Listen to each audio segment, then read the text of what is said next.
So in this last pair of videos, I want to look at how we stabilize buildings, both by examining some time-honored techniques, some of them historic, some of them contemporary, and then looking at a couple of case studies, both from the 19th century when engineers were just figuring out how to stabilize tall buildings, to today when we deal with more substantial lateral stability problems like severe earthquakes. We'll look at, in this video, 4 techniques, some of which deal very specifically with structural bays and joints, others with overall building form. The easiest of these, and one that we've touched on a little bit, is simple cross bracing. In other words, taking a rectangular bay that's susceptible to racking, in other words, going from a rectangle to a parallelogram, and triangulating it so that any force pushing on one side of the frame or the other has to actually stretch or compress that one cross brace that you see there, the skinny diagonal. Now, this is super effective if we're careful about the material choice. You can imagine that if we have a material that's good in tension but not compression, like say a cable, it'll work in one direction or not the other. It's effective because it's geometrical. It gives us that triangle that structural engineers are always looking for. But notice what happens to the bay. That's now a very difficult thing to put, say, a door or a window into. We may have trouble coordinating the circulation or the fenestration with the position of that diagonal. And notice that it's very, very kind of, there's not a lot of flexibility in where we put that, right? We have to turn the shape essentially into a triangle to make it work. And depending on the dimensions of the bay, the diagonal is going to go where the diagonal is going to go.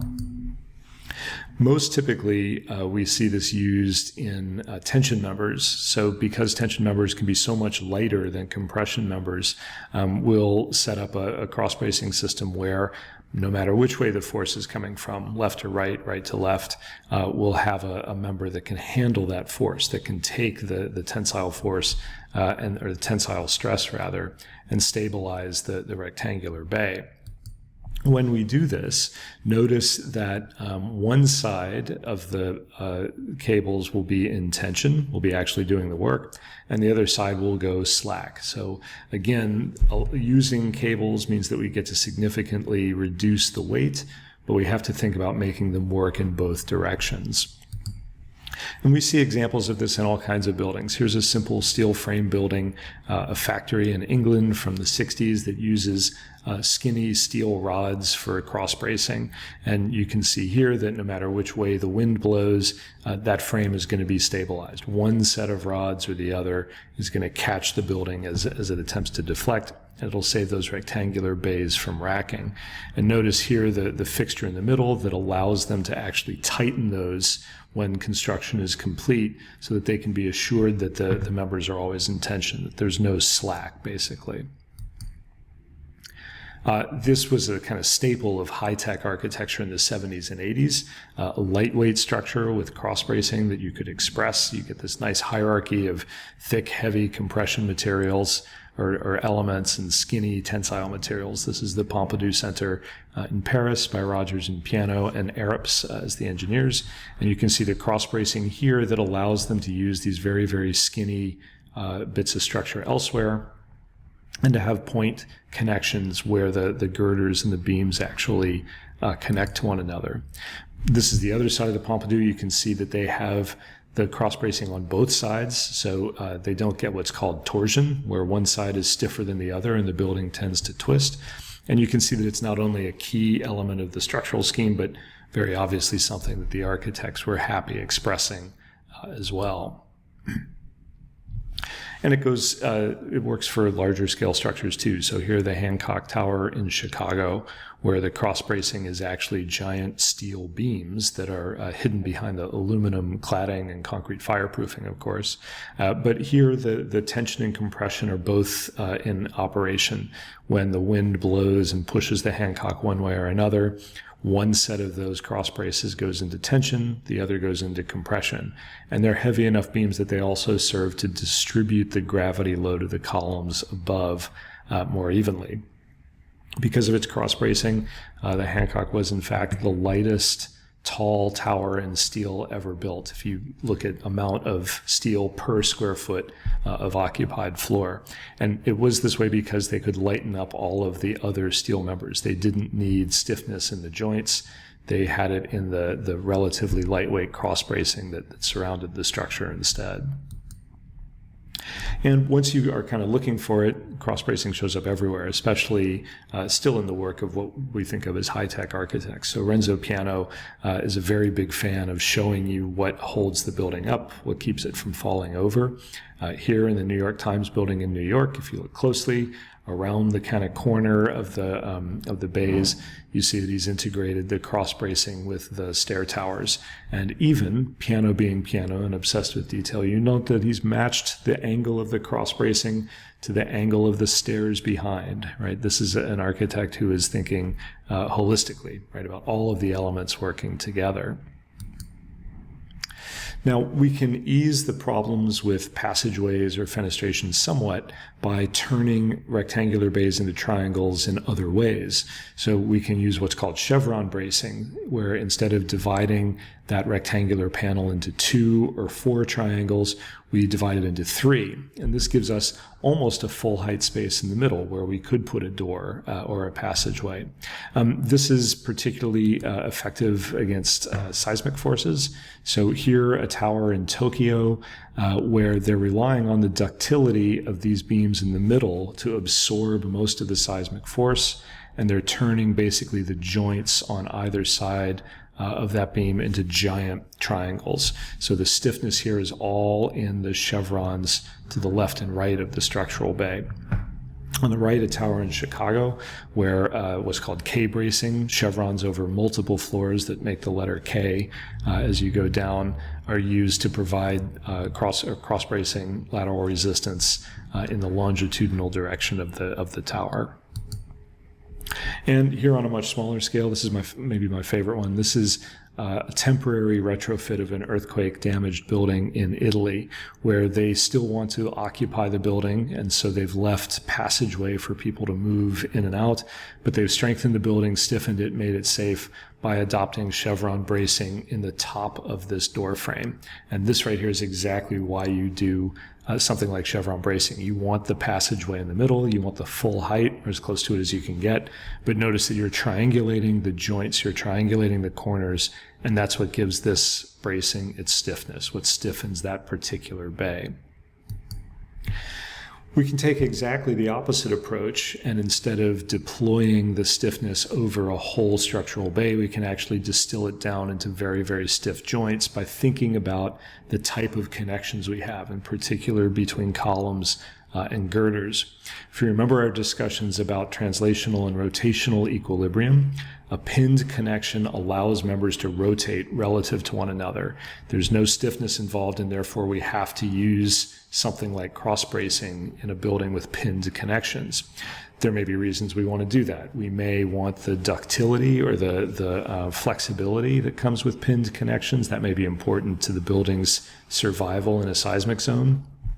We may, like Rogers and Piano, like the aesthetic of pinned connections and be happy coping with the stiffness issues by deploying cross bracing across the building frames. But we may also have these passageway problems or fenestration problems. We may just not want to deploy cross bracing all over our building. And in that case, we can use what are called fixed connections or moment connections, where essentially we're triangulating the joint itself. If you think about those triangles in the chevron bracing, think about what happens if those triangles get smaller and smaller and smaller until they're really just stiffening the joint. That's really what we're talking about when we're talking about moment connections. Fixing a 90-degree joint between the girders and the columns, doing it with something, maybe a small triangle or maybe just a really, really rigidly connected joint, so that that angle always stays at 90 degrees. If that's the case, then any lateral force on the building is going to have to actually deflect the elements themselves. It's going to have to bend the columns or bend the beams to get the building to move at all, right? Because the joint is going to stay exactly the same. So how we do this, we triangulate the joints, we rivet girders and columns together, or we weld them together. Sometimes we'll make the girders a little bit deeper, the columns a little bit wider, or we'll weld plates into steel members to give them what's called a torque box, a solid square that will hold those right angles no matter what. We call this a braced frame or a moment frame. Sometimes we actually use braces called knee braces to triangulate the joints themselves. Other times, like I said, we simply oversize the columns and the girders. We strengthen the intersection or their connections, and we have what's called a moment frame. That is a frame where the connections can actually take bending moment, where they can resist bending moment on their own.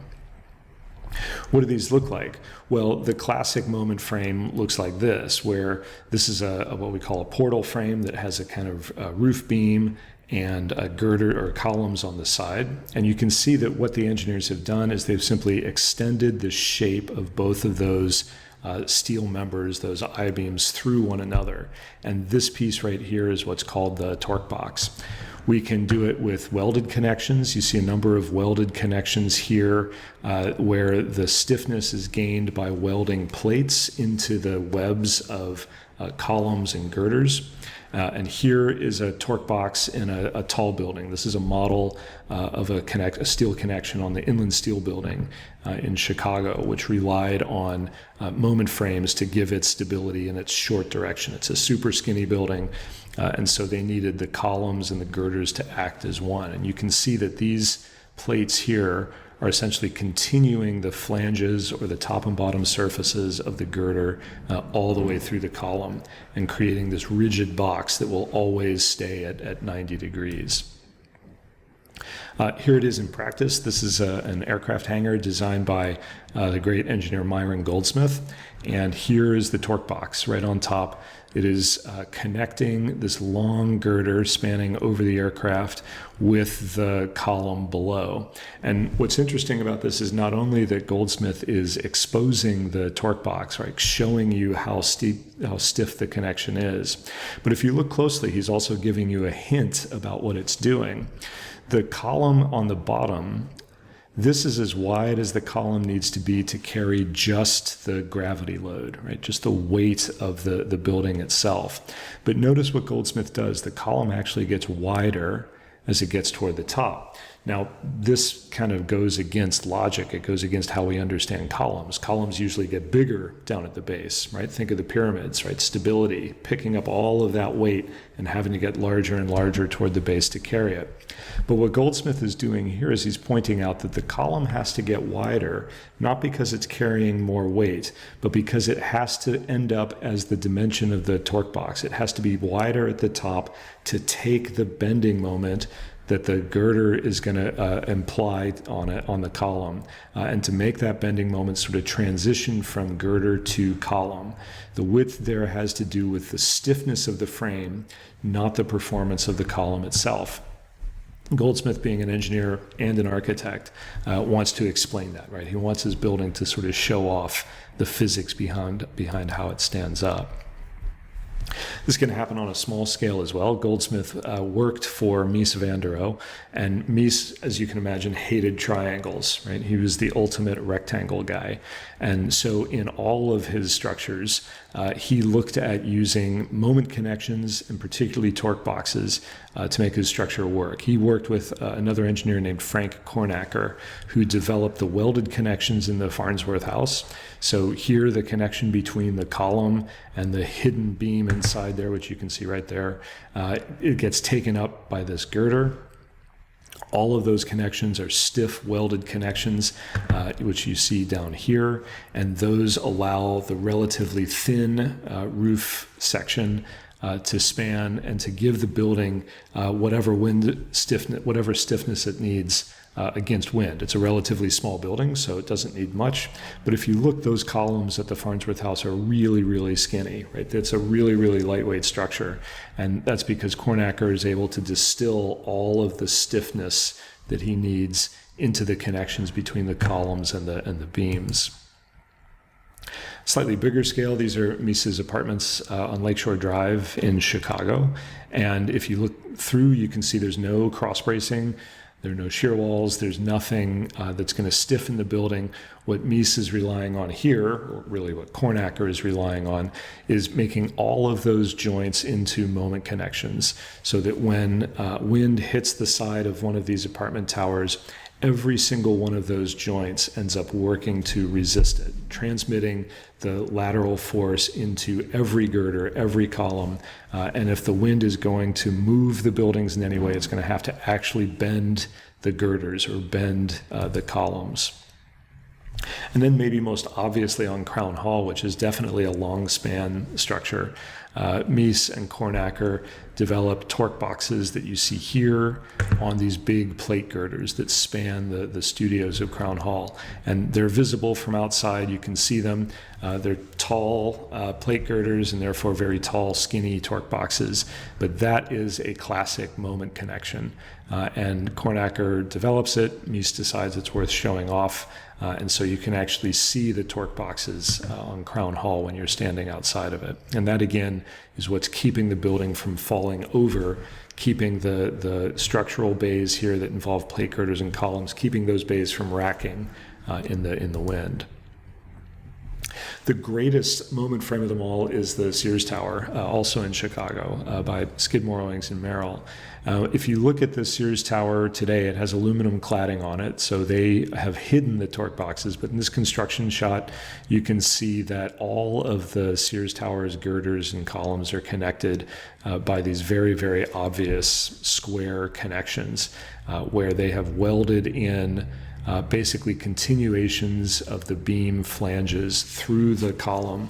And these very, very rigid connections multiplied by a couple thousand throughout the tower, those are really what keep the Sears Tower rigid in a windstorm, right? Keep it, make it able to resist lateral forces. Much, much heavier than the Hancock building.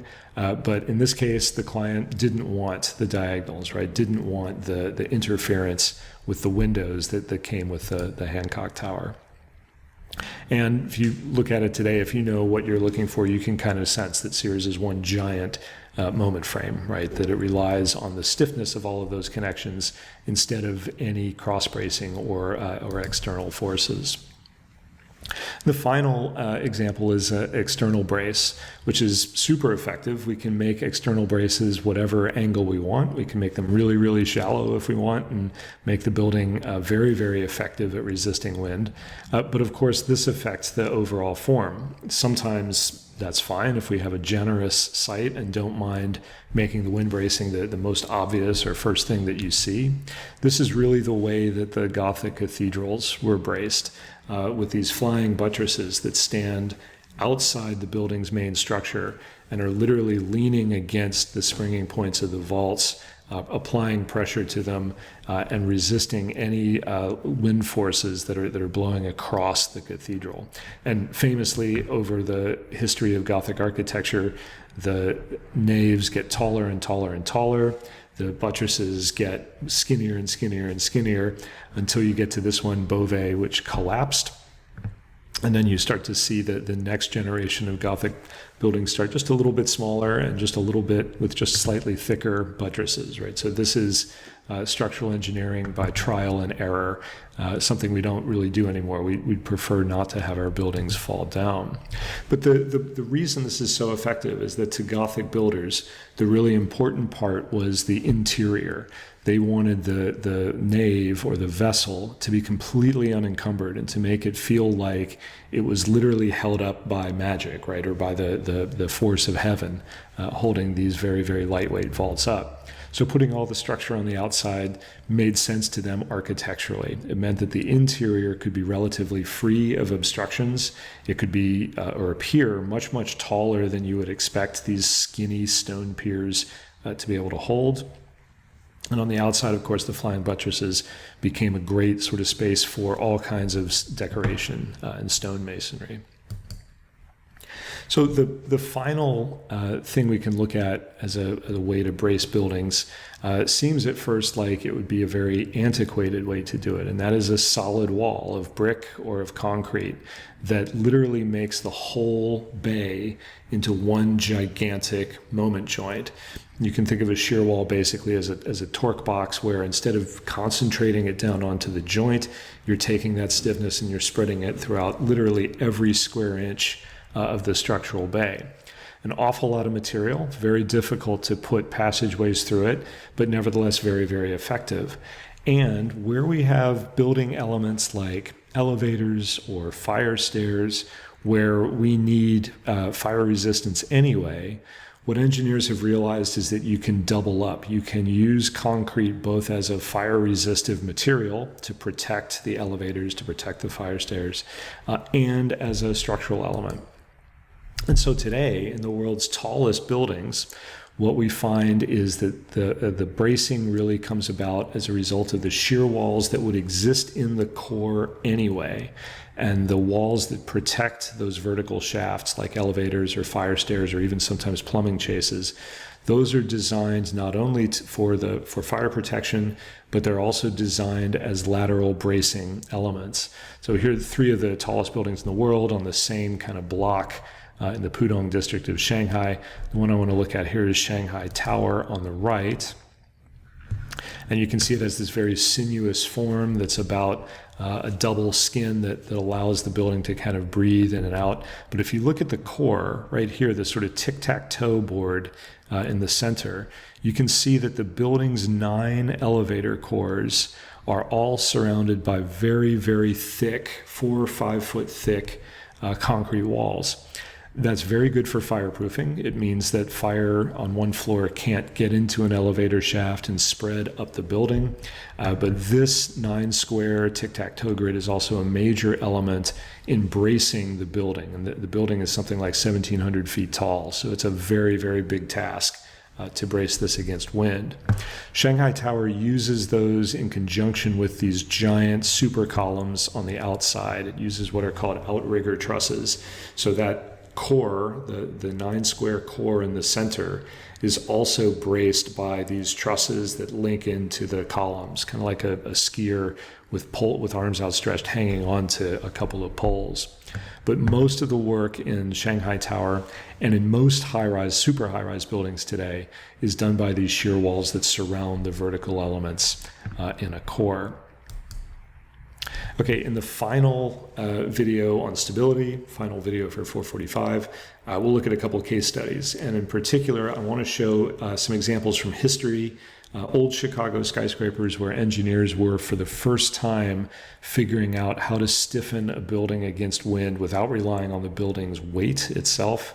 And then one from my own experience where the lateral system supporting a building against earthquakes became an integral part of the architectural expression itself.